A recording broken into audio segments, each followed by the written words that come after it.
अथ त्रयोदशोऽध्यायः। विदुर जी के उपदेश से धृतराष्ट्र और गांधारी का वन में जाना। सूत जी कहते हैं, विदुर जी के तीर्थ यात्रा में महर्षि मैत्रेय से आत्मा का ज्ञान प्राप्त करके हस्तिनापुर लौट आए। उन्हें जो कुछ जानने की इच्छा थी वह पूर्ण हो गई थी।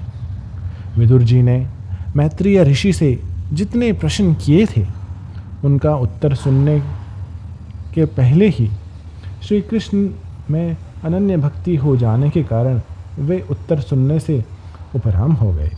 शौनक जी अपने चाचा विदुर जी को आया देख धर्मराज युधिष्ठिर, उनके चारों भाई धृतराष्ट्र, युयुत्सु, संजय, कृपाचार्य, कुंती, गांधारी, द्रौपदी, सुभद्रा, उत्तरा, कृपि तथा पांडव परिवार के अन्य सभी नर नारी और अपने पुत्रों सहित दूसरी स्त्रियां सब के सब बड़ी प्रसन्नता से मानो मृत शरीर में प्राण आ गया हो ऐसा अनुभव करते हुए उनकी अगवानी के लिए सामने गए।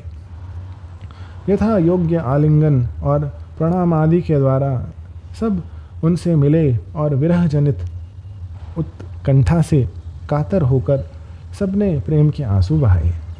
युधिष्ठिर ने आसन पर बिठाकर उनका यथोचित सत्कार किया। जब वे भोजन और विश्राम करके सुखपूर्वक आसन पर बैठे थे तब युधिष्ठिर ने विनय से झुककर सबके सामने ही उनसे कहा। युधिष्ठिर ने कहा, चाचा जी, जैसे पक्षी अपने अंडों को पंखों की छाया के नीचे रखकर उन्हें सेते और बढ़ाते हैं, वैसे ही आपने अत्यंत वात्सल्य से अपने कर कमलों की छत्र छाया में हम लोगों को पाला पोसा है। बार बार आपने हमें और हमारी माता को विषदान और लाक्षाग्रह के दाह आदि विपत्तियों से बचाया है। क्या आप कभी हम लोगों को भी याद करते रहे हैं? आपने पृथ्वी पर विचरण करते समय किस वृत्ति से जीवन निर्वाह किया? आपने पृथ्वी तल पर किन किन तीर्थों और मुख्य क्षेत्रों का सेवन किया? प्रभो, आप जैसे भगवान के प्यारे भक्त स्वयं ही तीर्थ स्वरूप होते हैं। आप लोग अपने हृदय में विराजमान भगवान के द्वारा तीर्थों को भी महातीर्थ बनाते हुए विचरण करते हैं। चाचा जी, आप तीर्थ यात्रा करते हुए द्वारका भी अवश्य ही गए होंगे। वहाँ हमारे सुहृद एवं भाई बंधु यादव लोग, जिनके एकमात्र आराध्य देव श्री कृष्ण हैं, अपनी नगरी में सुख से तो है ना? आपने यदि जाकर देखा नहीं होगा तो सुना तो अवश्य ही होगा। युधिष्ठिर के इस प्रकार पूछने पर विदुर जी ने तीर्थों और यदुवंशियों के संबंध में जो कुछ देखा, सुना और अनुभव किया था सब क्रम से बतला दिया। केवल यदुवंश के विनाश की बात नहीं कही। करुणा हृदय विदुर जी पांडवों को दुखी नहीं देख सकते थे, इसलिए उन्होंने वह अप्रिय और असह्य घटना पांडवों को नहीं सुनाई, क्योंकि वह तो स्वयं ही प्रकट होने वाली थी। पांडव विदुर जी का देवता के समान सेवा सत्कार करते थे। वे कुछ दिनों तक अपने बड़े भाई धृतराष्ट्र की कल्याण कामना से सब लोगों को प्रसन्न करते हुए सुखपूर्वक हस्तिनापुर में ही रहे। विदुर जी तो साक्षात धर्मराज थे। मार्कंडव्य ऋषि के शाप से ये 100 वर्षों के लिए शूद्र बन गए थे। इतने दिनों तक यमराज के पद पर अर्यमा थे और वही पापियों को उचित दंड देते थे। राज्य प्राप्त हो जाने पर अपने लोकपालों सरीखे भाइयों के साथ ये राजा युधिष्ठिर वंशधर परीक्षित को देखकर अपनी अतुल संपत्ति से आनंदित रहने लगे। इस प्रकार पांडव गृहस्थ के काम धंधों में रम गए और उन्हीं के पीछे एक प्रकार से यह बात भूल गए कि अनजाने में ही हमारा जीवन मृत्यु की ओर जा रहा है। अब देखते देखते उनके सामने वह समय आ पहुंचा जिसे कोई टाल नहीं सकता। परंतु विदुर जी ने काल की गति जानकर अपने बड़े भाई धृतराष्ट्र से कहा, महाराज देखिए, अब बड़ा भयंकर समय आ गया है। झटपट यहाँ से निकल चलिए। हम सब लोगों के सिर पर वह सर्वसमर्थ काल मंडराने लगा है, जिसके टालने का कहीं भी कोई उपाय नहीं है। काल के वशीभूत होकर जीवन का अपने प्रियतम प्राणों से भी बात में वियोग हो जाता है। फिर धन जन आदि दूसरी वस्तुओं का तो बात ही क्या। आपने चाचा ताऊ भाई सगे संबंधी और पुत्र पात्र सभी मर गए। आपकी उम्र भी ढल चुकी है। शरीर बुढ़ापे का शिकार हो गया है। आप पराए घर में पड़े हुए हैं। ओह, इस प्राणी को जीवित रहने के लिए कितनी प्रबल इच्छा होती है। इसी के कारण तो आप भीम का दिया हुआ टुकड़ा खाकर कुत्ते का सा जीवन बिताए रहे हैं, जिसको आपने आग में जलाने की चेष्टा की, विष देकर मार डालना चाहा। भरी सभा में जिनकी विवाहिता पत्नी को अपमानित किया, जिसकी भूमि और धन छीन लिए, उनकी अन्न से पले हुए प्राणों को रखने में क्या गौरव है। आपके अज्ञान की हद हो गई है कि अब भी आप जीना चाहते हैं, परंतु आपके चाहने से क्या होगा। पुराने वस्त्र की तरह बुढ़ापे से गला हुआ आपका शरीर आपके ना चाहने पर भी क्षीण हुआ जा रहा है। अब इस शरीर से आपका कोई स्वार्थ साधने वाला नहीं है। इसमें फंसिए मत। इसकी ममता का बंधन काट डालिए। जो संसार के संबंधियों से अलग रहकर उनके अनजाने में अपने शरीर का त्याग करता है, वही धीर कहा गया है। चाहे अपनी समझ से हो या दूसरे की समझ जाने से। जो इस संसार को दुख रूप समझकर इससे विरक्त हो जाता है और अपने अंतःकरण को वश में करके हृदय में भगवान को धारण कर संन्यास के लिए घर से निकल पड़ता है, वही उत्तम पुरुष है। इसके आगे जो समय आने वाला है वह प्रायः मनुष्यों के गुणों को घटाने वाला है। इसलिए आप अपने कुटुंबियों से छिपकर उत्तराखंड में चले जाइए।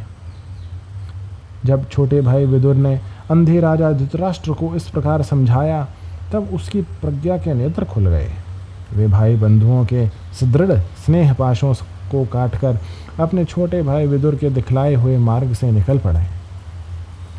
जब परम पवित्रवता सुबल नंदिनी गांधारी ने देखा कि मेरे पतिदेव तो उस हिमालय की यात्रा कर रहे हैं जो सन्यासियों को वैसे ही सुख देता है जैसे वीर पुरुष को लड़ाई के मैदान में अपने शत्रुओं के द्वारा किए हुए न्यायोचित प्रहार से होता है, तब वे भी उनके पीछे पीछे चल पड़ी। अजात शत्रु युधिष्ठिर ने प्रातःकाल संध्या वंदन तथा अग्निहोत्र करके ब्राह्मणों को नमस्कार किया और उन्हें तिल, गौ, भूमि और स्वर्ण का दान दिया। इसके बाद जब वे गुरुजनों की चरण वंदना के लिए राजमहल गए, तब उन्हें धृतराष्ट्र, विदुर और गांधारी के दर्शन नहीं हुए। युधिष्ठिर ने उद्विग्नचित होकर वहीं बैठे हुए संजय से पूछा, संजय, मेरे वे वृद्ध और नेत्रहीन पिता धृतराष्ट्र कहाँ हैं? पुत्र शोक से पीड़ित दुखिया माता गांधारी और मेरे परम हितैषी चाचा विदुर जी कहाँ चले गए? ताऊ जी अपने पुत्रों और बंधु बांधवों के मारे जाने से दुखी थे। मैं बड़ा मंद बुद्धि हूँ, कहीं मुझसे किसी अपराध की आशंका करके वे माता गांधारी सहित गंगा जी में तो नहीं कूद पड़े? जब हमारे पिता पांडु की मृत्यु हो गई थी और हम लोग नन्हे नन्हे बच्चे थे, तब इन्हीं दो चाचाओं ने बड़े बड़े दुखों से हमें बचाया था। वे हम पर बड़ा ही प्रेम रखते थे। हाय, वे यहाँ से कहाँ चले गए? सूत जी कहते हैं, संजय अपने स्वामी धृतराष्ट्र को ना पाकर कृपा और स्नेह की विकलता से अत्यंत पीड़ित और विरह कातुर हो रहे थे। वे युधिष्ठिर को कुछ उत्तर ना दे सके। फिर धीरे धीरे बुद्धि के द्वारा उन्होंने अपने चित्त को स्थिर किया। हाथों से आंखों के आंसू पहुँचे और अपने स्वामी धृतराष्ट्र के चरणों का स्मरण करते हुए युधिष्ठिर से कहा। संजय बोले,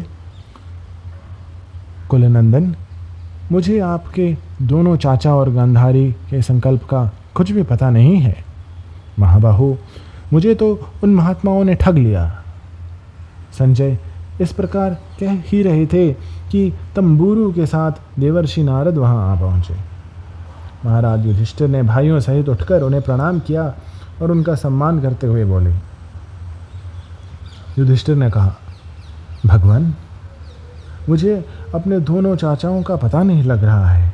न जाने वे दोनों और पुत्र शोक से व्याकुल तपस्विनी माता गांधारी यहाँ से कहाँ चले गए। भगवान, अपार समुद्र में कर्णधार के समान आप ही मेरे मार्गदर्शक हैं। तब भगवान के परम भक्त भगवानमय देवर्षि नारद जी ने कहा, धर्मराज, तुम किसी के लिए शोक मत करो, क्योंकि यह सारा जगत ईश्वर के वश में है। सारे लोग और लोकपाल विवश होकर ईश्वर की ही आज्ञा का पालन कर रहे हैं। वही एक प्राणी को दूसरे से मिलाता है और वही उन्हें अलग करता है। जैसे बैल रस्सी में बंधे और छोटी रस्सी से नथे रहकर अपने स्वामी का भार ढोते हैं, उसी प्रकार मनुष्य भी वर्णाश्रम आदि के अनेक प्रकार के नामों से वेद रूप रस्सी में बंधकर ईश्वर की आज्ञा का अनुसरण करते हैं। जैसे संसार में खिलाड़ी की इच्छा से ही खिलौनों का संयोग और वियोग होता है, वैसे ही भगवान की इच्छा से ही मनुष्यों का मिलना बिछुड़ना होता है। तुम लोगों को जीवन रूप से नित्य मानो या देह रूप से अनित्य, अथवा जड़ रूप से अनित्य और चेतन रूप से नित्य, अथवा शुद्ध ब्रह्म रूप से नित्य अनित्य कुछ भी ना मानो। किसी भी अवस्था में मोहजन्य आसक्ति के अतिरिक्त वे शोक करने योग्य नहीं हैं। इसलिए धर्मराज, वे दीन दुखी चाचा चाची असह्य अवस्था में मेरे बिना कैसे रहेंगे। इस अज्ञान जन्य मन की विकलता को छोड़ दो। यह पंच भौतिक शरीर काल कर और गुणों के वश में है। अजगर के मुंह में पड़े हुए पुरुष के समान वह पराधीन शरीर दूसरों की रक्षा ही कर सकता है। हाथ वालों के लिए बिना हाथ वाले, चार पैर वाले पशुओं के बिना पैर वाले, और उनमें भी बड़े जीवों के छोटे जीव आहार हैं। इस प्रकार एक जीव दूसरे जीव के जीवन का कारण हो रहा है। इन समस्त रूपों में जीवों के बाहर और भीतर वही एक स्वयं प्रकाश भगवान, जो संपूर्ण आत्माओं के आत्मा हैं, माया के द्वारा अनेकों प्रकार से प्रकट हो रहे हैं। तुम केवल उन्हीं को देखो। महाराज, समस्त प्राणियों को जीवन दान देने वाले वे ही भगवान इस समय इस पृथ्वी तल पर देवद्रोहियों का नाश करने के लिए काल रूप से अवतीर्ण हुए थे। अब वे देवताओं का कार्य पूरे कर चुके हैं। थोड़ा सा काम और शेष है, उसी के लिए वे रुके हुए हैं। जब तक वे प्रभु यहाँ हैं, तब तक तुम लोग भी उनकी प्रतीक्षा करते रहो। धर्मराज, हिमालय के दक्षिण भाग में जहाँ सप्तऋषियों की प्रसन्नता के लिए गंगा जी ने अलग अलग 7 धाराओं के रूप में अपने को 7 भागों में विरक्त कर दिया है, जिसे सप्त स्त्रोत्र भी कहते हैं, वहीं ऋषियों के आश्रम पर धृतराष्ट्र अपनी पत्नी गांधारी और विदुर के साथ गए हैं। वहाँ वे त्रिकाल स्नान और विधि पूर्वक अग्निहोत्र करते हैं। अब उनके चित्त में किसी प्रकार की कामना नहीं है। वे केवल जल पीकर शांत चित्त से निवास करते हैं।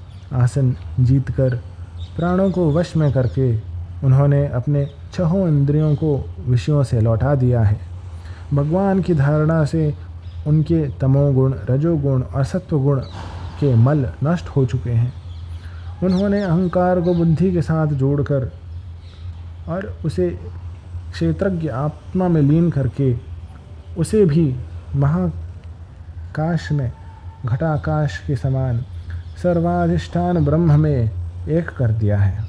उन्होंने अपनी समस्त इंद्रियों और मन को रोककर समस्त विषयों को बाहर से ही लौटा दिया है और माया के गुणों से होने वाले परिणामों को सर्वथा मिटा दिया है।